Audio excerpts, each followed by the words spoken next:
Hi, I'm Dan Hegstead. Welcome to my vlog and podcast, Next Steps, Tools for Transforming from Coping to Thriving. The podcast is based on my book, which is a paperback. It's also an audiobook read by me and a Kindle e-reader. Link to the Amazon site where you can buy it is on my website, danhegstead.com.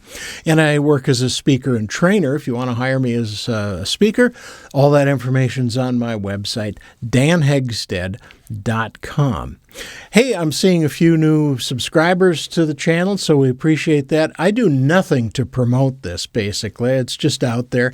I'm hoping it will find an audience. This is such a different type of a vlog and podcast. This is some pretty deep stuff we're dealing with. It's not for everybody. It's not entertaining. It's just good information. But so thank you for subscribing and watching and all. But if you know of somebody who you think could benefit, you might send them a link. We'd appreciate that. You could subscribe, and you'll know when I post new episodes. So thanks for being here. Appreciate that. So part 5 of the book is called Best Practices, Good Ideas, Thoughts, and Other Stuff. And so I've just got all kinds of ideas in there on how to lead a good life and how to be happy.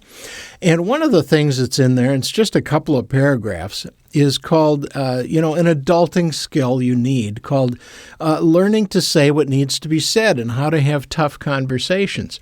And it's just a couple paragraphs in the book. But after I finished the book, I realized how important that is.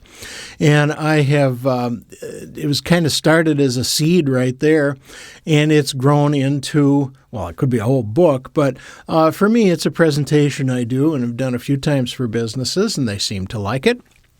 So we're going to talk about that today, the adulting skill of saying what needs to be said. And it is so important that you do this in work situations, if you're married, have a spouse, long-term relationships, family, saying what needs to be said. Not saying what you think and feel or what's going on. That's the stuff of stupid, silly sitcoms and movies and, because those kinds of things lead to drama and conflict. Well, I'm guessing you've got enough drama and conflict in your life. This reduces, just takes it away. But there is a real skill to saying what needs to be said, letting people know how you think and feel without getting them all pissed off and having more drama. There's a way you do that. But you don't have to either just say nothing and be angry or say something and have the thing blow up. Neither one of those is good, but learning how to say what needs to be said is a great skill that you can learn, and your life is going to be so much better for it. Also, not saying what you think and feel, but being angry and taking it out somewhere else is called being passive-aggressive. And it's not healthy for you. It's not healthy for relationships at all. But that's the way a lot of people live. They're just angry and don't say anything. Well, don't do that anymore. No, you need to say how you think and feel, and you need to listen. I'm going to tell you how to do that. Now, let's be very clear. This is not tough love. Tough love is usually really long on the tough and pretty lean on the love. We're not talking about that because that is frequently brutal. It is bullying. It is anger. It is shaming. We're not doing that. We're just going to say how we think and feel and have a conversation.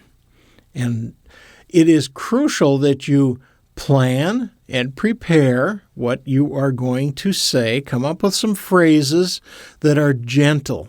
The language of diplomacy, as Jean-Luc Picard would say in Star Trek. Find some soft and gentle words that are honest, but say what you want. So you plan ahead. You don't just say, we're going to barge in here and go after, we're not doing that. No, we're going to plan this through. We're going to practice what we want to say. Now, one of the things that can happen is that you say something and the other person throws up some defensive things and some, and tries to throw it off, and you say, "I hear you, I understand," and then you repeat your main premise.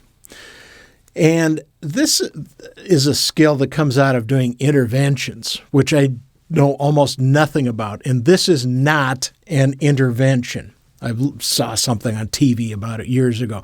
An intervention, if you don't know, is typically, say dad's an alcoholic and,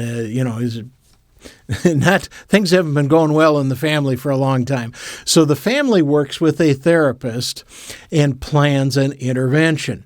I don't know much about it. Look it up. But this is not that. It probably has a lot of the same flavors of it, but it is not that at all. No, we're dealing with Dear Abby kind of stuff here. The kind of stuff people would write to Dear Abby about. But one of the things you would learn in an intervention is to look for obfuscation and red herrings and all that, and keep bringing it back to the point at hand here. And I understand what you're saying, but we're not discussing that now. Let's discuss that later. Things like that.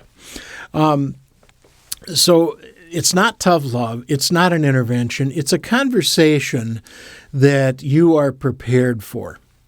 And at some point, you need to let it go, too. You can't come in with expectations, and you can't come in with anger. You have to get your anger out of the way, leave that somewhere else, and you come in to have a loving conversation. Bring your love, not your anger. But if you have the right words and your understanding of the other person, you'll have a pretty good chance of success.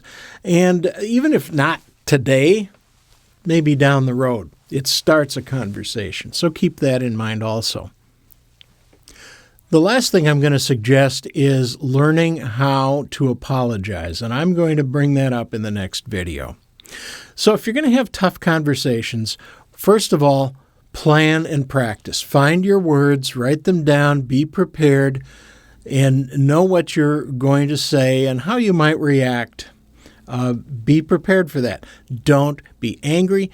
Don't be disappointed. I had a boss who acted like a mom when the team or somebody on the team just hadn't performed like she wanted. And it was like, come on, that's just more drama we don't need. We are adults and we're going to act like adults.